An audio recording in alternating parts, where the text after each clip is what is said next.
Hi guys, and welcome back to my channel. Today we will be going over the TBR for the month of October. And I love October, I love witchy season, I love spooky season, so there's a lot on the TBR. We have high hopes, for this month, so we'll see how that goes. So I went ahead and separated everything into kind of categories. So we have romance, thriller / horror, and then like fantasy. So I think I'm going to go over the quickest category first, which is the thriller and horror books. I honestly might end up reading more in this category, but I was looking over my shelves and I don't know. These were the two that spoke to me. Also, ironically, they're both two books that I just recently got. So, just who even cares about their physical TBR at this point? The first book I have is How to Kill Men and Get Away with It by Katie Brent. I just got this. I went to an adult book fair and I saw this. This was the last copy and I snagged it. And I will quickly read the back. Meet Kitty Collins. Friend, lover, killer. He was following me. That guy from the nightclub who wouldn't leave me alone. I hadn't intended to kill him, of course, but I wasn't sorry when I did. And despite the mess I made, I appeared to get away with it. That's where my addiction started. I got a taste for revenge, and quite frankly, I'm killing it. I really love the little pun there. I also really love this cover, and kind of I don't want to say who can't relate to wanting, but I am excited for this one and I will hopefully for sure be reading this one. And then next up I have Starling House by Alex E. Harrow. And this is my book of the month pick for October. This one says, I dream sometimes about a house I've never seen. Opal is a lot of things. Orphan, high school dropout, full-time cynic, part-time cashier. But above all, she's determined to find a better life for her younger brother, Jasper. One that gets them out of Eden, Kentucky, a town remarkable for only two things. Bad luck and E. Starling, the reclusive 19th century author of The Underland, who disappeared over 100 years ago. All she left behind were dark rumors in her home. Everyone agrees that it's best to ignore the uncanny mansion and its heir, Arthur. Almost everyone, anyway. I should be scared, but in the dream, I don't hesitate. Opal has been obsessed with the Underland since she was a child. When she gets the chance to step inside the Starling house, it makes some extra cash for her brother's escape fund. She can't resist.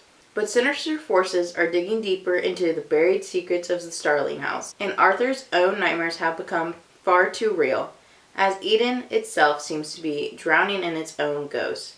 Opal realizes that she might finally have a reason to stick around. In my dream, I'm home, and now she'll have to fight. Welcome to Starling House. Enter if you dare. I'm very excited for this one. It is a shorter one. I don't think it's very long at all. Maybe 200 pages. Yeah, 298. So I think I could knock this one out. This is more of, I believe, a horror book, but I'm excited. And once again, another beautiful cover. So that's all I have for thriller and horror, which is kind of lacking this month, but I don't know. I just haven't been really in a mood to read any of it. Next, we're going to get into the fantasy category. I feel like it's been a minute since I've really gotten into fantasy, and I think this is kind of the perfect month to do it. And I have a lot of motivation behind this, as you will see. We'll start off with the easy one first, and then we can get into my spiel on why I think I'm going to pick up fantasy more this month. I have Sweet and Bitter Magic by Adrienne Tooley. Another beautiful cover. I do have the Owlcrate edition of this, so there are little sprayed edges. And then we have the letter, and then it is signed. I am excited for this one, just because magic, I think that's fitting for Halloween, spooky season, witchy season. Tamsin is the most powerful witch of her generation. But after committing the worst magical sin, she's exiled. Oh my god. She's exiled by the ruling coven and cursed with the inability to love. The only way she can get those feelings back, even for just a little while, is to steal love from others. Ren is a source, a rare kind of person, who's made of magic despite being unable to use it herself. Sources are required to train with the Coven as soon as they discover their abilities. But Ren, the only caretaker of her alien father, has spent her life hiding her secret. When a magical plague ravages the queendom, Ren's father falls victim. To save him, Ren proposes a bargain. If Tamsin will help her catch the dark witch responsible for creating the plague, then Ren will give Tamsin her love for her father. Of course, love bargains are a tricky thing, and these two have a long, perilous journey ahead of them. That is, if they don't kill each other first. This is another one that kind of looks like it would be a quicker read. It is 362 pages, but the font and everything is pretty decent size. So I think I could knock this one out. Okay, so now my rant on why I think I'm going to get back into fantasy this month. Is this realistic? I don't know. Maybe. We'll see. If you're a fantasy reader and you've read Once Upon a Broken Heart, you know the third book is coming out. Have I read Once Upon a Broken Heart? No, but I do own it. And I think you can kind of see it in this. So I have Once Upon a Broken Heart, and then I do have Ballad of Never After as well. I've read neither of them. But before you come for me, there is a reason why. I want to read the Caraval series. So after doing some research, I know it's not necessary to read the Caraval series before you read the other one, but I really want to, and I keep seeing TikTok videos about the Caraval series, and so I now must read the Caraval series. You see how that works? So, the TBR for this month, we have the Caraval series. We have Caraval, pretty sure these are in the wrong order, Finale, and then Legendary. So I am very excited. I love these covers so much. They are so pretty. Yeah, but so all it took to convince me to read this series was a couple of TikToks. And I don't even know what it's fully about. I know there's like a carnival thing. And yeah. So we'll read the info on the first book and see. A legendary competition, a mesmerizing romance, an unbreakable bond between two sisters. Scarlet Dragna has never left the tiny island where she and her sister Tella live, with their powerful and cruel father. Now Scarlet's father has arranged a marriage for her, and Scarlet thinks her dreams of seeing Caraval, the faraway once-a-year performance where the audience participates in the show, are over. But this year, Scarlet's long-dreamt-of invitation finally arrives. With the help of a mysterious sailor, Tella whisks Scarlet away to the show. Only as soon as they arrive, Tella is kidnapped by Caraval's mastermind organizer, Legend. It turns out that this season's Caraval revolves around Tella, and whoever finds her first is the winner.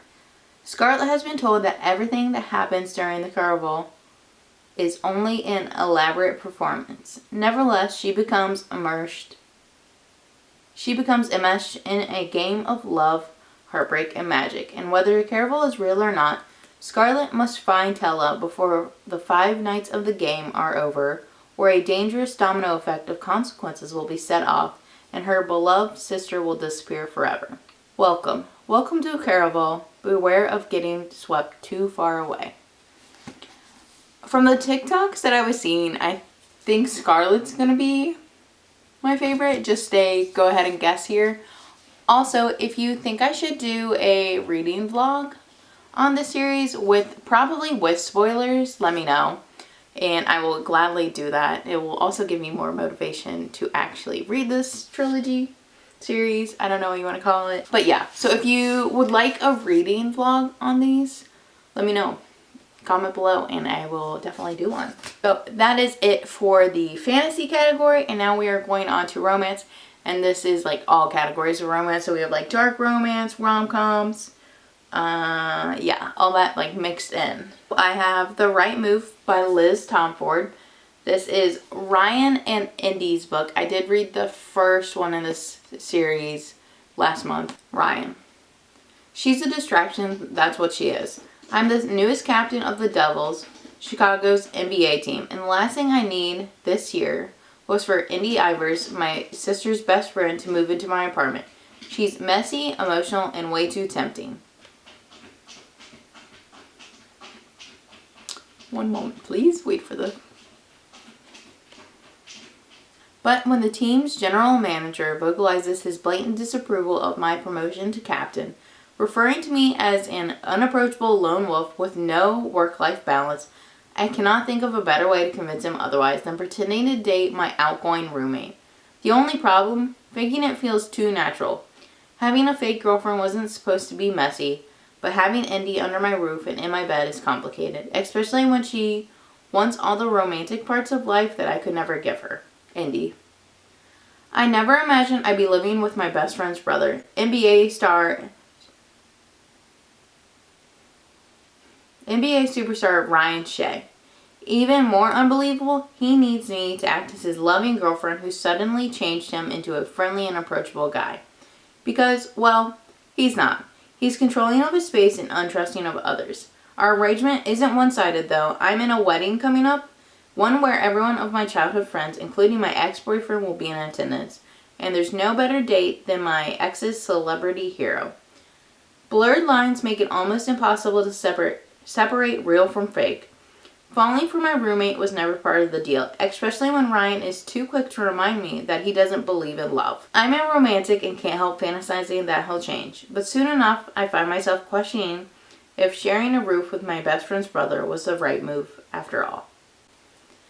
I am so excited for this one. I loved the first book. I gave it 5 stars, and so I'm excited for this. I love this cover. I had to snag it before they got rid of them. And I will hopefully be reading this one. I know that one wasn't really fall themed, but here we go. Here are more of the witchier romances. So we have Go Hex Yourself by Jessica Clare. I have had this book on my TBR for a while, so I definitely want to get it crossed off. Also, there's a cat.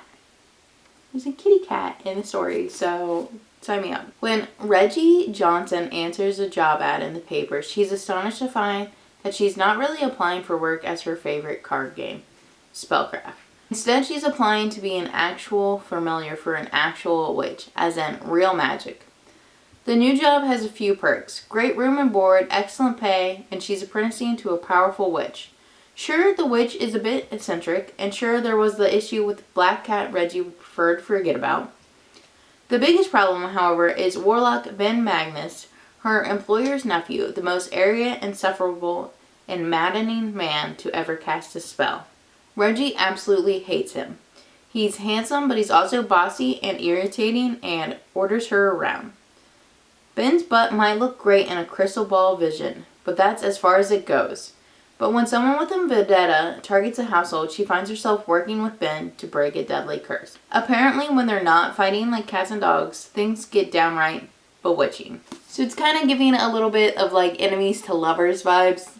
I'm excited. I love witchy reads, so sign me up. And then we have another book that I just bought from the adult book fair, Enchanted to Meet You. I was enchanted to meet you.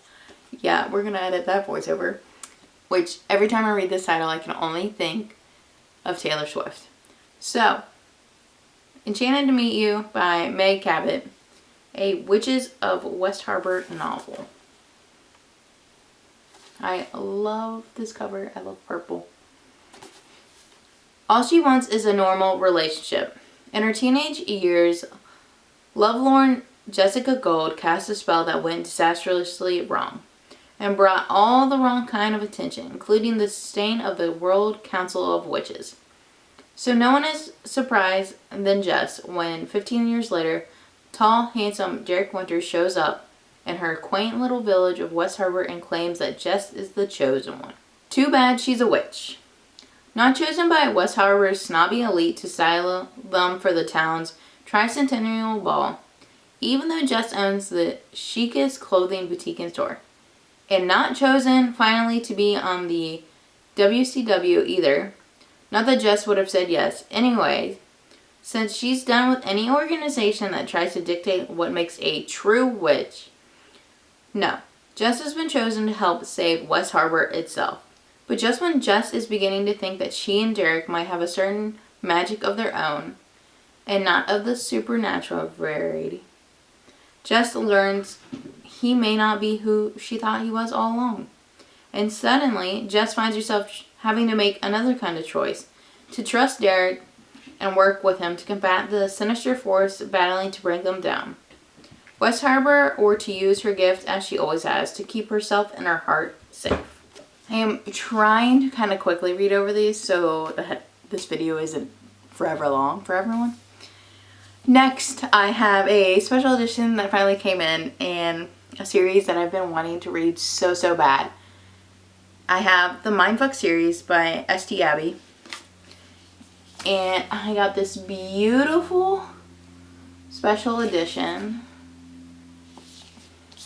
There's the edges, and then digital signature and all that. Oh, then it's so pretty. Ah! So I don't know that there's like a little thing to read. This is 5 books, I believe, in one. And I want to read them all. I've heard once you start reading it, it's really hard to put it down. So I'm excited to have it all compact into one. It doesn't have like a summary sheet in the beginning. So I am going to pull up Goodreads and read that one. This does have a lot of trigger warnings, I know that. They took too much, left too little. I had nothing to lose until him. Lana. I didn't expect him. I didn't want to fall in love, but I can't let him go. Logan Bennett makes the world a safer place. He's brilliant. He's a hero. He locks away the sick and depraved. But while he's saving lives, I'm taking them. Collecting the debts that are owed to me. 10 years ago, they took from me. They left me for dead. They should have made sure I stayed dead. But now I'm taking from them. One name at a time. I've trained for too long. I've been patient and I can't stop now. Revenge is best served cold. They never see me coming until I paint their walls red. Logan doesn't know how they hurt me. He doesn't know about the screams they ignored. He doesn't know how twisted the town really is. He just knows people are dying. He doesn't know he's in love with their killer. No one suspects a dead girl, and Logan doesn't suspect the girl in his bed. They're looking for a monster, not a girl who loves red. Not a girl in love. I'm a faceless nightmare. At least until I tell them the story they've pretended never happened. But in the end, will Logan choose them, or will we watch them burn together? I've heard such good things about this series, and I am so excited. We love a woman killer. And next up, I have Second Semester and Spring Semester by QB Tyler. These have nothing to do with the month of October or like witchy Halloween stuff.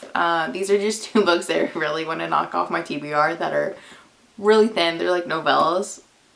So I have, this is what they look like. I have read the first one in this series and it was good. But I think it is time to finish off the series and put them away. So we have Second Semester, which is book 2. Serena Mitchell, very unlike her free-spirited sister, played by the rules. Poised, polite, and polished, she observed the world behind the square frames in a guarded heart. But then she met Landon West and learned some rules were highly overrated. Fast forward 3 months. Serena has changed. She was in love with her boss, with her father's best friend. A father who is dangerously close to finding out their secret. This wasn't supposed to happen. She wasn't prepared to lose anything at the end of the school year, except mind-numbing orgasms. Not her father, not the love of her life, and certainly not her heart. So these are kind of like smutty reads. I'm pretty sure they're just smutty novellas. Take that as you wish. And then we have book 3, which is Spring Semester. I was 9 years old when I met Everett Cartwright and claimed him as my best friend. I was 16 years old when I I was 16 years old when I gave him my virginity. Now at 20, the lines of our friendship have blurred as our relationship shifts into something different, something deeper.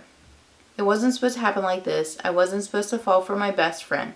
He wasn't supposed to fall for me, and when we finally confessed our feelings, he wasn't supposed to have a girlfriend. But falling in love with my best friend was easy. It was what came after that almost destroyed us. Excited to knock these two off. Then I have Layla by Colleen Hoover. And I've heard this is kind of like a ghosty one. I don't know. We'll see. You never know with Colleen. Love can haunt or heal. When Lead meets Layla, he's convinced he'll spend the rest of his life with her. Until after an unexpected attack leaves Layla fighting for her life. After weeks in the hospital, Layla physically recovers. But the emotional and mental scarring has altered the woman Lead fell in love with. In order to put the relationship back on track, Lead whisked Layla away to the bed and breakfast where they first met. Once they arrive, Layla's behavior takes a bizarre turn. And that's just one of the many inexplicable occurrences. Feeling distant from Layla, Lead soon finds solace in Willow, another guest of the B&B, with whom he forms a connection through their shared concerns. As his curiosity for Willow grows, his decision to help her find an answer puts him in the direct conflict with Layla's well-being. Lead soon realizes he has to make a choice because he can't help both of them. But if he makes the wrong choice, it could be detrimental for all of them. So, kind of sounds like it will be like a love triangle in a way. I don't know if I'll like this. It's hit or miss with Colleen for me. But I'm excited to give it a try. And that is it for my October TBR. If you guys stuck around, and if you're still following me on this channel, even though I know I haven't been posting consistently because I have construction going on, I am so sorry. It's been so hard to film during this time. But we are starting to wrap things up, so hopefully it will be easier sooner. I promise I am really trying. So thank you guys so much for watching. Don't forget to like, comment, and subscribe. And I will see you guys in the next one. Bye guys.